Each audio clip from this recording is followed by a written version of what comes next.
Lord forgive me for this trap shit. Sergeant Smack make it backflip. Telly Hank did with the action. With the vital speaking Spanish. Frank Matthews how I vanish. Poof. Came back like I'm King Tut. Gold BBS is on a beamer. When Fat Cat was 10 queens up. Ball off the profit, not the re-up. Fly like Puerto Rican Jesus. Uptown like I'm Baby May. Just caught a touchdown from the Bay. Millions of dollars worth of drugs now off the streets of Atlanta. But the man investigators say stashed the narcotics and cash, he's on the run. As you see us pulling up, just come through the trees. Nothing about this house shouts it's part of America's greatest organized crime threat. Search warrant, search warrant! Except these guys. Throughout metro Atlanta, DEA agents say Mexican drug cartels are hiding in plain sight. Inside this closet, a shopping bag holds $250,000 in cash. Also seized, 6 pounds of methamphetamine with a street value of another $250,000. 4 rival Mexican drug cartels have dug in along Atlanta's interlocking highways, a shipping link to the rest of America. I classify Metro Atlanta as a strategic operations center for Mexican organized crime. They were able to kind of blend right in and establish Metro Atlanta really as that strategic transshipment point. As of Friday or Saturday, he was supposed to have about $250,000 in the house. We're talking about 10 kilos of cocaine.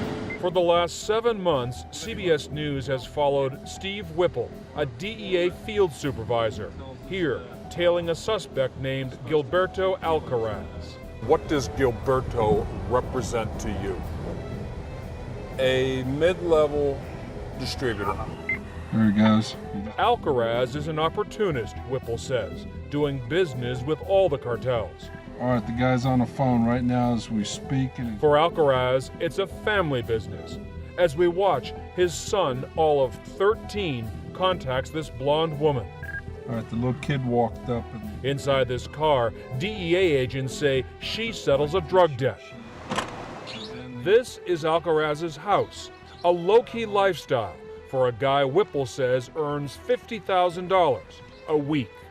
They're going to drive the beat-up pickup with a push mower in the back, and they're going to try to look like a guy who's running a landscaping business. Mexico's drug cartels are now the main suppliers in at least 230 U.S. cities and dominate 70% of America's illegal drug market.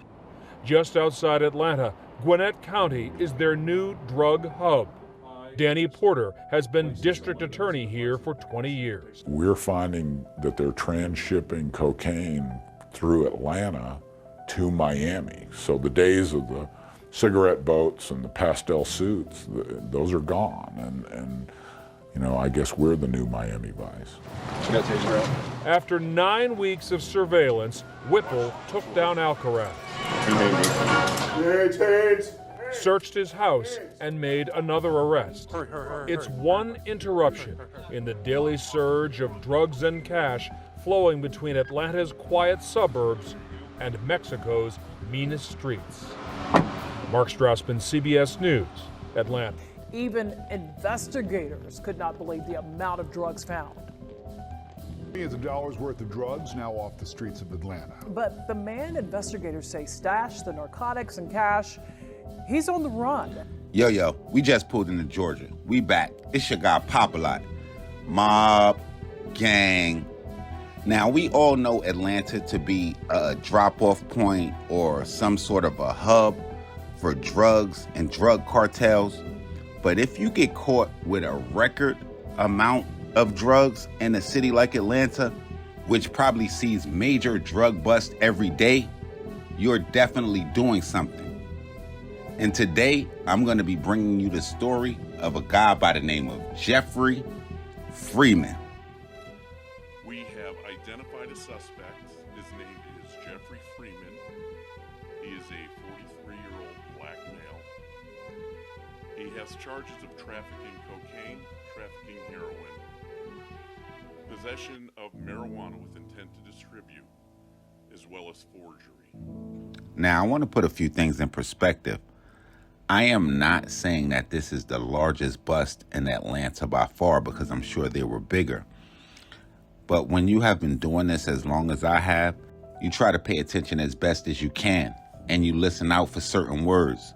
And during the press conference announcing that massive seizure of drugs, I did notice that he said it was an agency-initiated investigation, which led me to believe that this was a crime that was only being investigated by the Atlanta Police Department. Now, I have every belief that this is going to turn into a federal case, meaning that the federal government will eventually come and pick this case up, if they have not already, in an effort to use their resources to try to determine where this large amount of drugs had come from.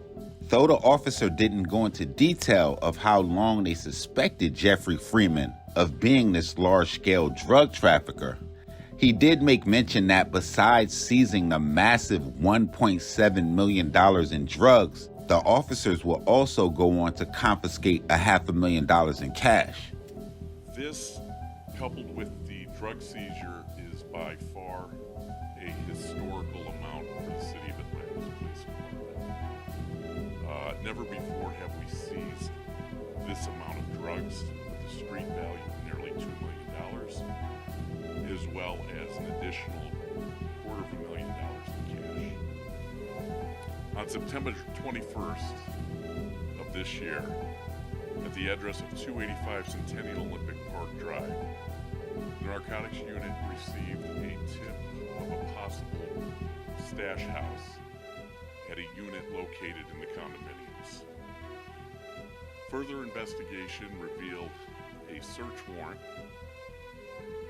and in that search warrant, in the unit, the department recovered 65.6 grams, or 65.6 kilos of cocaine, which is a street value over $1.64 million, 2.1 kilograms of black tar heroin, which holds a street value of $96,210, 3.5 pounds of marijuana, which comes out to $8,500 street value, as well as $127,000 in cash. Total street value of the drugs is $1,746,281. This is by far a historic seizure for APD Narcotics initiated investigation. Yeah, Sean, that's right. We're talking drugs with a street value of nearly $2 million. And Atlanta police say with that amount of drugs, it's likely linked to the cartel. It's an astounding amount of narcotics. Even for Atlanta's narcotics unit, it was shocking to find this many drugs after receiving a tip of a stash house. 65.6 kilos of cocaine, which is a street value over $1.64 million, 2.1 kilograms of black tar heroin, which holds a street value of $96,210, 3.5 pounds of marijuana, which comes out to $8,500 street value. And there's more. Investigators also found thousands in cash. Never before have we seized this amount of drugs with a street value of nearly $2 million, as well as an additional $250,000 in cash. The drugs and money were found in an apartment on Centennial Park Drive in Northwest Atlanta and at another unit on Memorial Drive. But what investigators didn't find was this man, 43-year-old Jeffery Freeman. He's wanted in connection to one of the largest narcotic seizures in the department's history. But police say they don't believe he's working alone. Clearly, this amount of drugs and narcotics seized, we would have to think it deals with cartel. That's cartel weight. It's a huge win for Atlanta police and residents. You know, we like to think that we have put a very sizable dent in the drug environment in our community.